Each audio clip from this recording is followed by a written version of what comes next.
मंडळी नमस्कार. आपल्या चॅनलमध्ये तुम्हा सगळ्यांचं स्वागत आहे.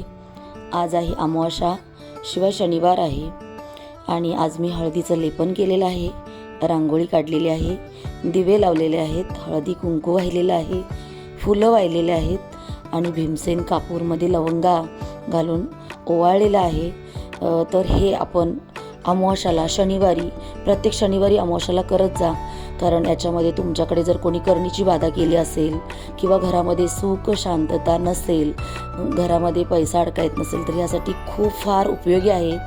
आणि आजकाल लोक एकामेकावरती जळत असतात, तर हे सगळं केल्यामुळे खरंच खूप चांगला फरक पडतो. तुम्ही नक्की करून पहा. आणि मी सुद्धा प्रत्येक अमावास्याला करत असते. मला सुद्धा खूप छान फरक आहे. आणि तुम्हाला माझा हा व्हिडिओ आजचा कसा वाटला नक्की सांगा आणि आपल्या चॅनलला भरभरून सपोर्ट करा, भरभरून प्रेम द्या. चला तर मग काळजी घ्या.